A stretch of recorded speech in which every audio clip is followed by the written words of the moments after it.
계속해서 2차 시를 하겠습니다.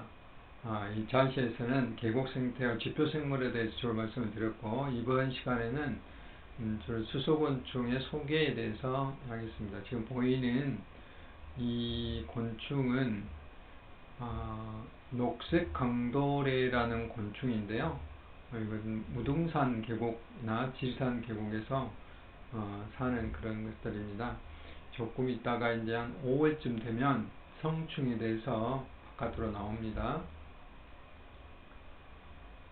잠자리가 물에서 산다고요? 라는 이제 질문은 요즘은 대부분 다 이해를 하겠죠. 그런데 실제로 이제 우리가 보는 이런 잠자리들은 물속에 주로 산다고 할 수가 있어요. 왜 그렇게 말할 수 있냐? 우리 눈을 분명히 보이기에 이렇게 지상에서 살고 있는데, 근데 여기가 이제 잠자리가 이렇게 나오는 껍질이죠. 여기도 지금 나오고 있는데, 잠자리가 나오는 껍질, 탈피각이라고 그러는데, 실제 잠자리, 왕잠자리나 이런 것들은 연못이라든지 계곡에 사는, 주로 잠자리 연못에 많이 살고 있죠. 이렇게 이런 게 이제 잠자리의 애벌레예요. 애벌레는 거의 1년에서 어떤 것은 2년 가까이를 물속에서 이렇게 살고 있어요. 그래서 수소곤충입니다. 잠자리는. 그래서 잠자리와 같이 이렇게 물에서 사는 곤충들을 수소곤충이라고 합니다. 어느 한 시기라도 물에서 살면은 그것을 수소곤충이다 라고 이야기를 합니다. 잠자리는 앞에서 봤던 이런 잠자리들은 주로 이제 그 육식성이에요. 이게 뭐 올챙이도 잡아먹고 물고기도 잡아먹을 작은 송사리나 물고기 치어들을 잡아먹는 잠자리들이, 물론 다른 곤충도 잡아먹고요. 그런데 이런 잠자리는 모양이 완전히 다르죠.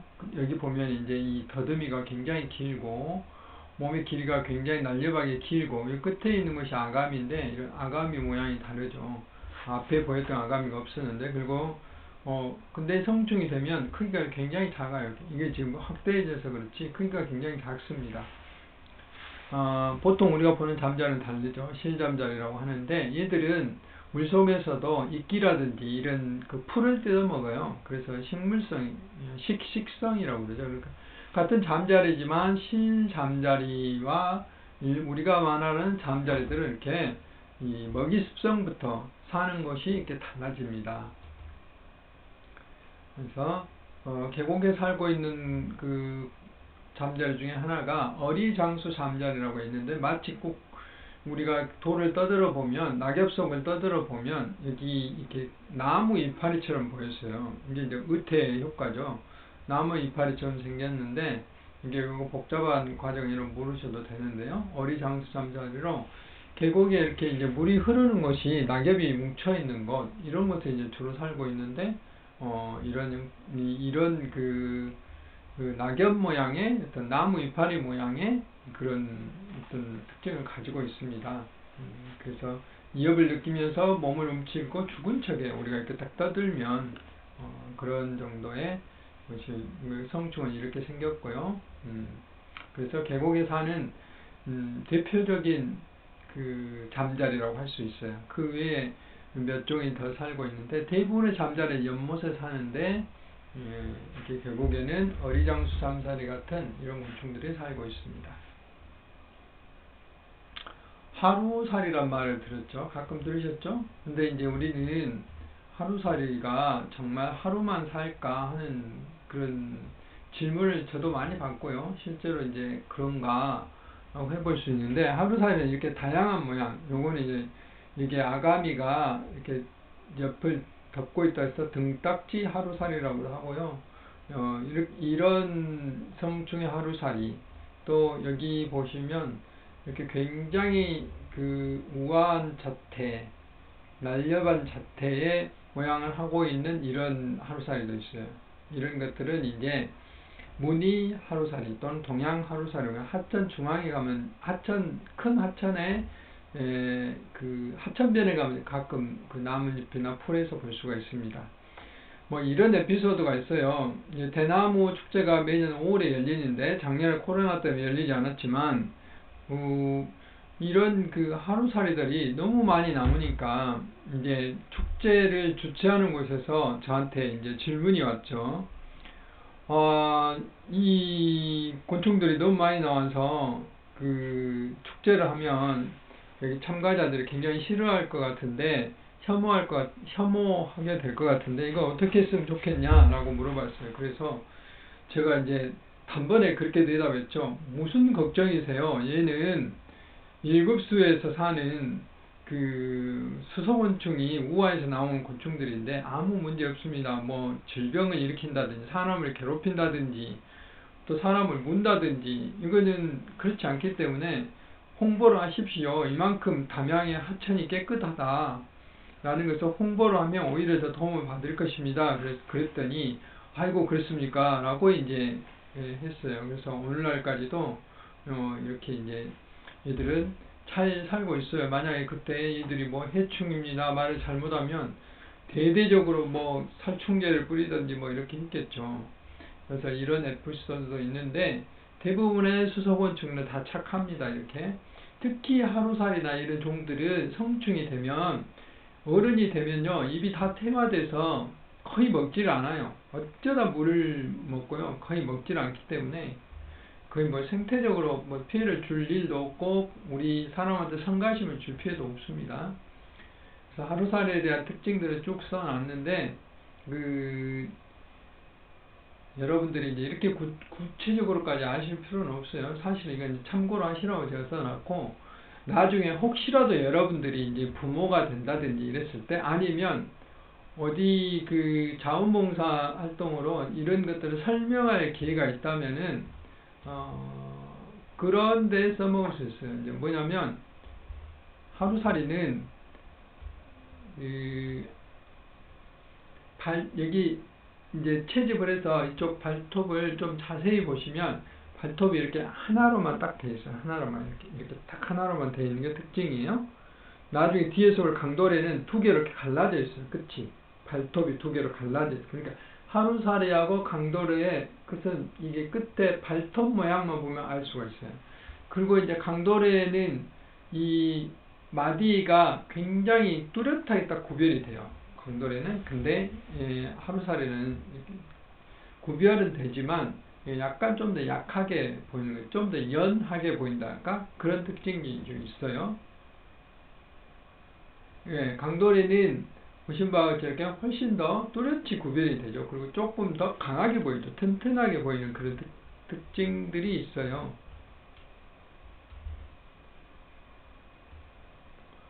그리고 하루살이와 마찬가지로 애벌레에서 성충이 되면 그 모양이 비슷하죠. 이렇게 요놈이 이렇게 되고 이게 이제 진강도래라는 건데 날개만 이렇게 나왔지 거의 비슷하죠. 여기 이제 불완전 벨트라고 그러죠.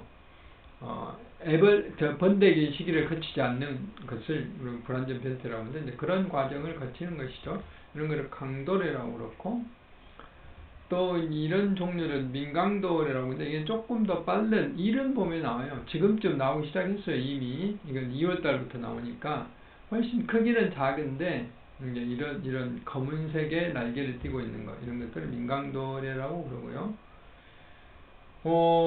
이건 상당히 커요. 우리 손가락 모양은 큰데 조금 여름철에 나오는데 이거는 그 큰그물 강도래라는 거예요. 강도래들이 이렇게 비슷한 강도래들 많아요. 여기 같은 경우는 우리가 이제 물을 떠들어 보면 이렇게 꼭 그 낙엽이 그냥 있는 것 같아요. 그런데 자세히 보면 움직여요. 이게 이제 그 총체 강도래라는 강도래고요. 이런 차이가 요곳에 유충이 이렇게 생겼습니다. 얘들은 광양에 있는 백운산 계곡, 무등산에도 우리는 이제 용추 계곡이라고 그러는데 그 무등산장 계곡이라고 그러죠. 그쪽에가 이제 좀 살고 지리산 같은데 이런 깊은 계곡, 돌이 바위가 있는 곳 이런 데 주로 살고 있어요. 강도의 특징에 대한 설명인데 주로 이제 일급수 같은 데 깨끗한 데 살고 아까 말씀드렸다시피 발톱이 두 개로 이렇게 나눠져 있는 그런 이제 특징에 대해 설명을 드렸습니다. 강도 종류가 이렇게 다양한 있어요. 뭉뚱강도래라는 것은 지리산 계곡 같은데 유속이 아주 빠른 곳, 용존산소가 이런 많은 곳 이런 데 살고 있어요.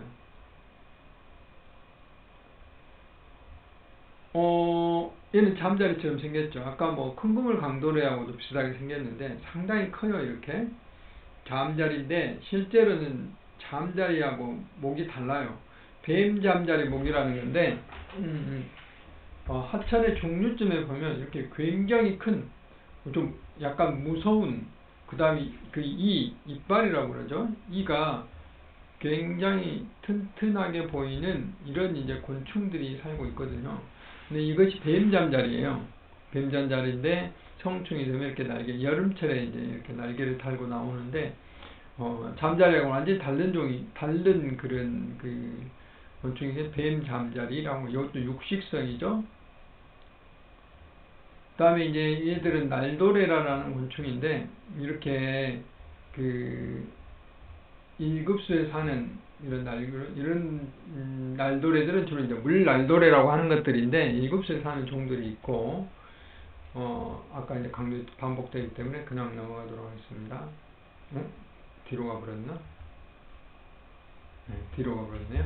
이 날도래에 대한 성충은 나비처럼 생겼죠. 이게 이제 그 애벌레는 이렇게 생겼는데, 보신 바와 같이 머리가 있고 가슴에 이제 이렇게 다리가 달려 있고, 그다음 꼬리에 이제 꼬리 발톱이 이렇게 달려 있거든요. 근데 얘들은 그 완전 변태를 하기 때문에 중간에 번데기 시기를 거쳐요. 그리고 이제 이렇게 이게 날개가 안 보이잖아요. 근데 나중에 날개가 이렇게 나와서 꼭 나방처럼 보여요. 아주 작은 나방처럼. 근데 나방은 아니고 날도래라는 것이. 이거는 주로 이제 그 이끼를 갉아먹고 사는 그런 종류들입니다. 그래서 날도래에 대한 설명이고, 제가 외부 설명을 다 했기 때문에 그냥 너무 참고로 하시기 바랍니다. 그리고 이제 각닭이라는 건데, 여기 본 바와 같이 우리 아파트에서도 가끔 보여요. 근데 이거는 이제 그 큰 모기라 할까? 모기가 크게 보이는 거 있죠. 실제로 모기는 아니고, 이런 것들을 우리 이제 각닭이라고 그러는데,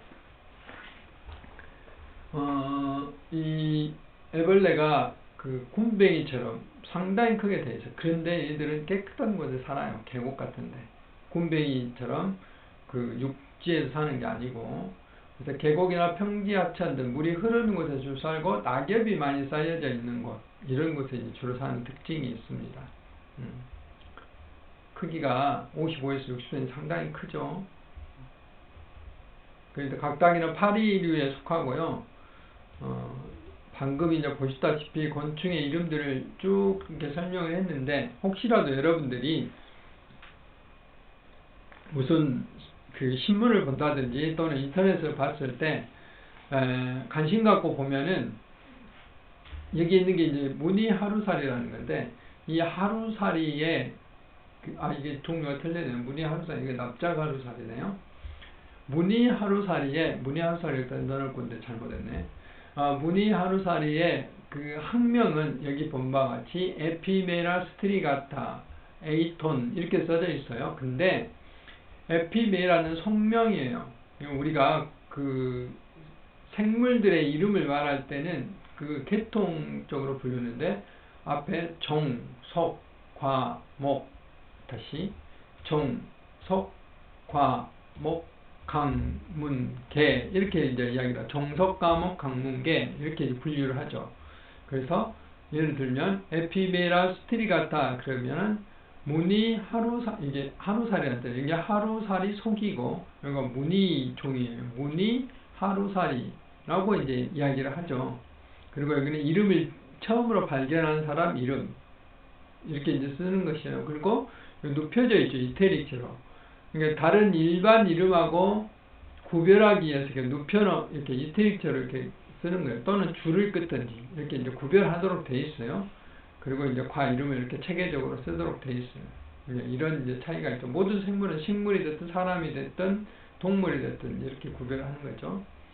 그리고 우리가 이제 생물들의 이름을 금방 보고 알 수가 없죠. 쉽게 찾기가 어렵기 때문에 생물들의 이름을 찾기 위해서는 어떤 규칙들이 있어야 돼요. 그런 규칙들, 아까 제가 뭐라 했죠? 이렇게 발톱이 하나로 되어 있는 것들은 하루살이 두 개로 이렇게 나눠져 있는 것들은 강도래. 이렇게 그런 어떤 곤충들의 특징적인 모양을 가지고 모아놨어요. 그 모아놓은 것을 이게 이름 찾기라는 건데, 이름 찾기를 우리는 이제 분류 키라고 키. 그래서 이것은 특별히 애들을 위해서 제가 이제 이 오리지널은 영국 거고 제가 번역해서 만들어 놓은 건데, 이렇게 스타트 하면 글씨가 너무 작아서 안 보일 거예요. 나중에 이제 여러분들이 교재에서 다운받아서 확대를 해보면 뭐 발이 있냐 없냐 또는 날개가 있냐 없냐에 따라서 뭐 가지가 나오고 뭐 이렇게 하겠어요. 대변 강의 같으면 실제로 여러분 한번 해보겠는데, 그렇게 이렇게 해서 뭐 실잠자리 또는 그냥 잠자리, 하루살이 이렇게 그 이름을 찾아갈 수 있어요. 그러니까 초등학생도 찾아갈 수 있는 쉬운 어떤 이런 이름 찾기 표라는 게 이렇게 만들어지는 것이죠. 이렇게 해서 우리가 알 수 있고요.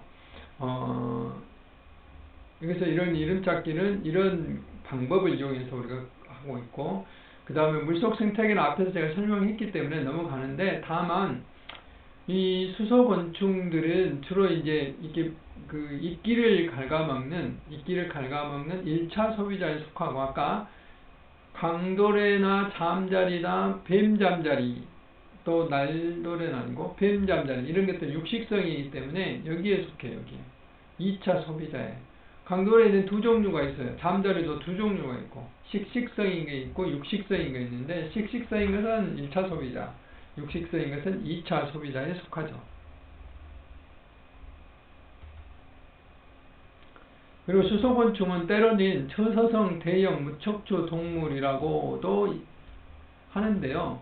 그 이유는 이 저서성 대형 무척동물이라는 게 그 바닥에서, 하천의 바닥에서 주로 사는 그런 무척추 동물을 말해요. 새우라든지 가재라든지 다슬기라든지 이런 것들, 이걸 담수폐류라고 그러고 갑각류라고 그러죠. 이런 것들을 이제 한꺼번에 그렇게 말을 하는 것이죠. 그래서 수소곤충도 저서성 대형 무척추 동물에 속하죠. 우리가 이제 환경부에서 5년에 한 번씩 전국의 모든 하천, 또 그 산, 들 이런 것을 그 자연환경 조사라는 걸 하는데, 거기에는 저서성 대형 무척동물 조사하도록 되어 있어요. 당연히 수소곤충을 하는 거죠. 왜냐하면 저서성 대형 무척동물의 70~80%가 수소곤충이기 때문에 그렇습니다.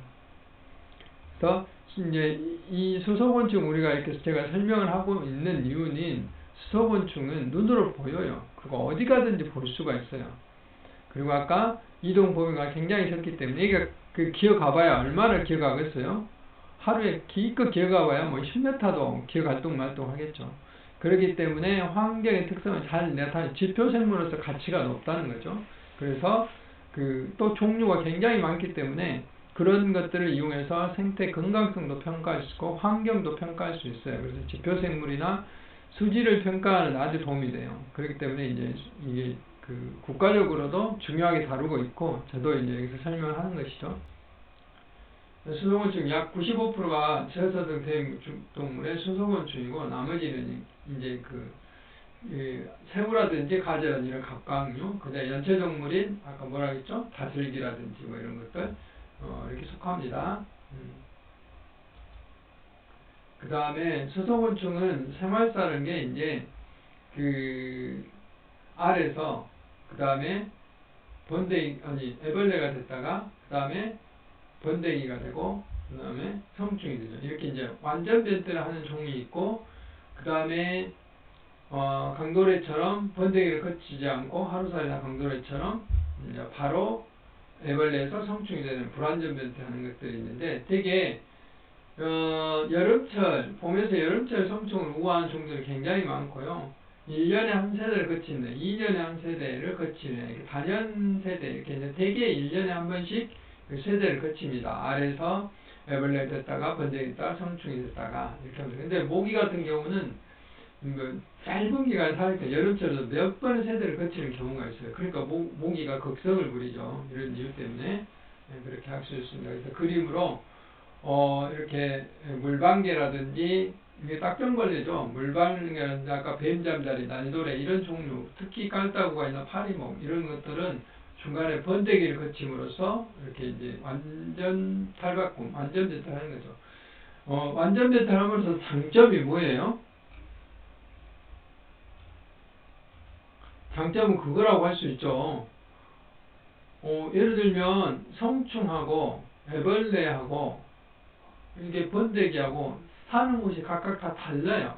근데 이제 물방개 같은 건 거의 비슷하지만 성충은 하루살이나 저기 강도래나 이런 것들은 이제 그 다 육지하고 물에서 이렇게 사는 것들은 그런 것들은 이제 같지만 번데기 시기를 거침으로써 날도래라든지 뱀잠자리라든지 파리류, 깔따구나 이런 것들은 완전히 생활이나 먹이나 이런 게 다 달라지기 때문에 유리하죠. 유리해.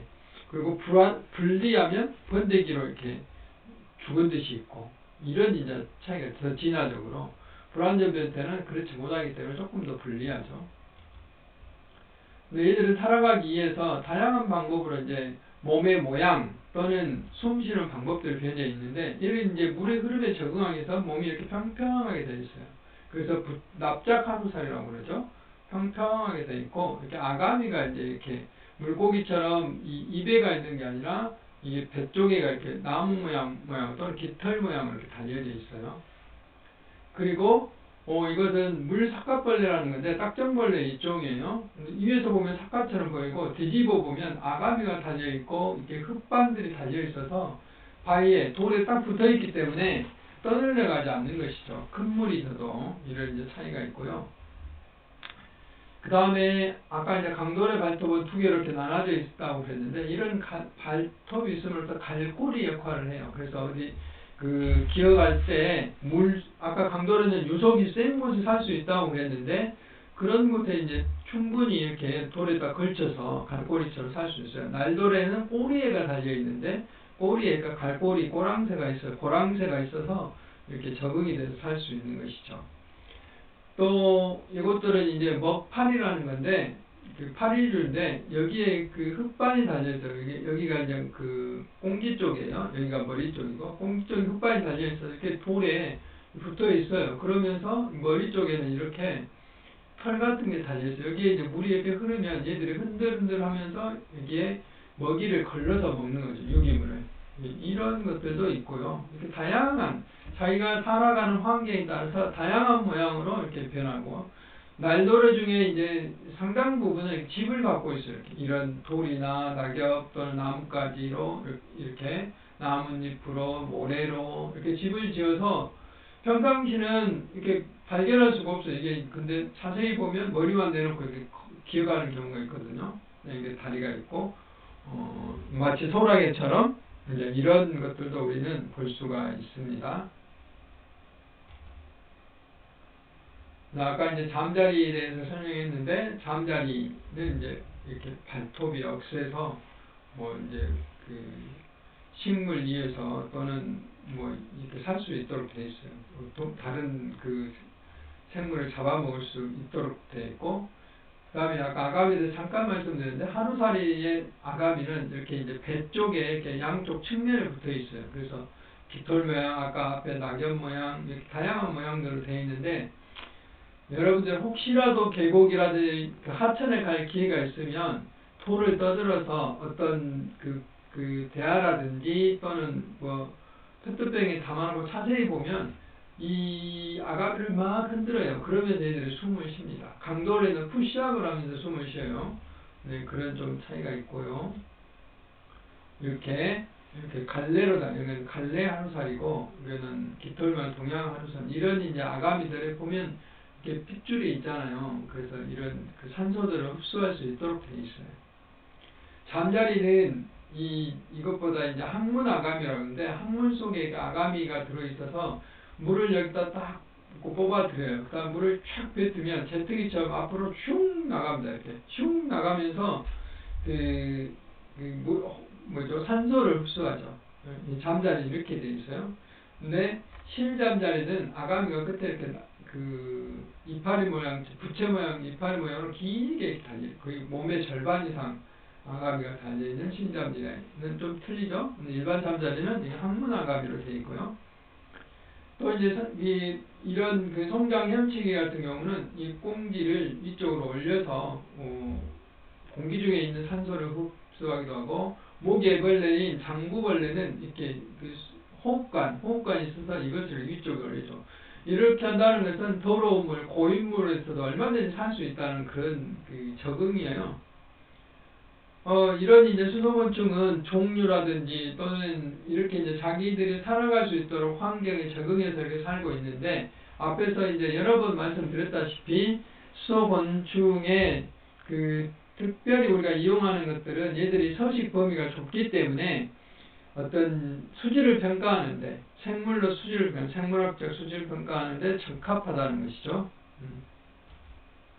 그래서 장점은 제가 이제 앞에서 설명했다시피 과거의 오염원까지도 종합적으로 이들은 그 정보를 가지고 있다는 것이죠. 그리고 이제 그 이동성이 적기 때문에 이제 그런 어떤 특징들이 있다라는 것을 말씀을 드렸고, 단점은 이제 꼭 수질 오염뿐만 아니라 서식지의 변화, 뭐 중간에 이제 누가 포크레인을 판다든지 큰 비가 내렸다든지 할 때는 상당히 이제 교란이 일어나서 떠들려 갈 수도 있겠죠. 수질뿐만 아니라 하천의 어떤 하상 구조 변화가 바뀔수록, 그 다음에 복잡한 생활사, 계절적인 관계를 모르면 아까 말씀드렸다시피 수소곤충은 이제 애벌레 시기를 주로 물에서 보내고 성충이 바깥으로 나가기 때문에, 성충이 된 이후에 즉각 가서 그 채집을 하면 수소곤충이 거의 없는 것처럼 보여요.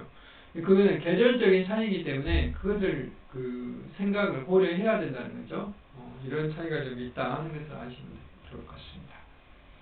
그래서 하천의 그 환경 기준은 수질에 따라서 이렇게 이제 수소이온 농도, pH, 뭐 BOD, 생물학적 산소 요구량, COD, 화학적 산소 요구량 이렇게 이제 쭉 나눠지는데, 그에 따라서 뭐 1급수, 1A, 1B, 그 다음에 2급수, 3급수, 4급수, 5급수, 6급수 이렇게 나눠요. 6급수 매우 나쁨이죠. 근데 이제 이런 게 국민들이 알기 쉽게 하기 위해서 이렇게 굉장히 밝은 청색으로 그 물방 모양이 묶고 있으면 매우 좋은 1급수에 속하고, 붉은색으로 찡그리고 있으면 매우 나쁨, 이렇게 이제 이렇게 각각의 농도에 따라서 표시를 해놨어요. 그래서 이렇게 이제 우리나라의 환경 기준이 정해져 있습니다. 여기 보면 생활 환경 기준이라는 게 있는데, 그 수질 기준인 환경 기준이 있고, 그 다음에 이게 먹는 물 기준이 있고 그러는데, 이런 먹는 물 기준 같은 경우는 그 지키지 않으면 벌을 받도록 돼 있어요. 반드시 지켜야 돼요. 그 농도 이하로. 그런데 생활환경 기준은 그 지키는 기준이 아니라 목표, 정책 목표의 기준이에요. 광주천을 1급수로 만들겠다. 주화물을 1급수로 만들겠다. 이런 정책을 하기 위해서. 그래서 그런 목표를 만들어 놓으면 그 목표에 맞춰서 돈을 투자해서 뭐 여러 가지 점화 사업을 하는 거죠. 이런 것들을 환경 기준이라고 그러고, 그 중에 여기 수소이온 농도부터 총인, 총질소, 이런 질소나 인 같은 것들을 생활환경 기준이라고 그러는데, 이런 것들은 크게 이제 건강에 대한 영향보다는 그 물의 상태를 나타내 주는 것이고, 여기에 중금속이라든지 농약이라든지 이런 것들은 건강환경 기준으로 별도로 또 있어요. 제가 여기서 소개는 하지 않았는데, 그래서 광주에 동복호라는 곳이 있는데, 광주 시민은 상수원이에요. 하순의 북면, 하순 적벽이라고 있고 하순 온천이라고 합니다. 그런 쪽에 하천이 이렇게 분포하고 있어요. 무등산에서 발원하는 이서 하천이 있고, 그 다음에 하순에 백아산이라는 곳이 있어요. 그래서 발현한 동복천이라든지 이런 것들이 있는데, 여기에 대해서 수소곤충을 채집을 해봤어요. 그랬더니 매우 좋은 등급의 약간 등급 이렇게 이제 골고루 나왔는데, 골고루 이제 생물 지표에 따라서 이렇게 진강도래, 엽새우, 미나수리 1급수, 그 다음에 2급수에 사는 건 넓은 물 삭갑벌레, 줄난도래, 다슬기, 약간 3급수에 사는 종류도 또 거머리라는 이런 것도 나왔어요. 근데 이것들이 이제 그 다른 것과 같이 비교를 해봤더니 이렇게 그 청정한 곳, 그 다음에 보통 청정한 곳, 이렇게 다 생물과 그 생물들을 가지고 이제 수질 평가를 해봤을 때 이런 이제 비교적 그 깨끗한 수질을 유지하고 있다. 이렇게 이제 평가를 할 수 있는 것이고, 그래서 생물 가지고도 이렇게 얼마든지 이제 아까 BOD나 COD 같은 그 화학적인 그 수질 상태를 비교해서 평가해 볼 수 있는 것이죠. 그래서 장단점이 있지만은 평가해 볼 수 있다 하는 것을 예를 들어서 말씀을 드렸습니다. 그래서 이 2자시에서는 수소곤충에 대한 설명을 자세히 드렸습니다. 지금 이제 그 5주차의 두 번째 강의가 이제 끝마쳤는데요. 여러분들이 이제 이제 비대면 강의만큼 여러분들은 직접 뵐 수는 없지만은 각 주차 시간에 여러분 늦지 않게 밀리지 않게 차분히 하나씩 해주시기 바랍니다. 다소 이제 강의가 어렵게 느껴진다든지 또는 그러니까 궁금증이 있으면 언제든지 저에게 질문을 해주셔도 되고요.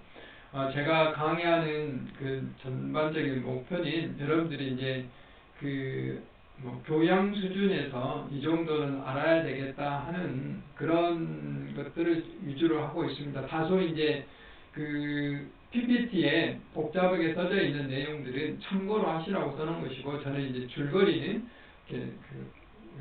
개요, 간략한 내용들만 가지고 설명을 하고 있습니다. 아마 이제 퀴즈라든지 나중에 이제 시험도 그렇게 전문적인 내용보다는 보편적인 내용으로 이렇게 설명을 드릴 겁니다. 다음 3차 시에서는 앞에서 설명드렸다시피 공무원의 직업세계에 대해서 알아보도록 하겠습니다. 수고하셨습니다.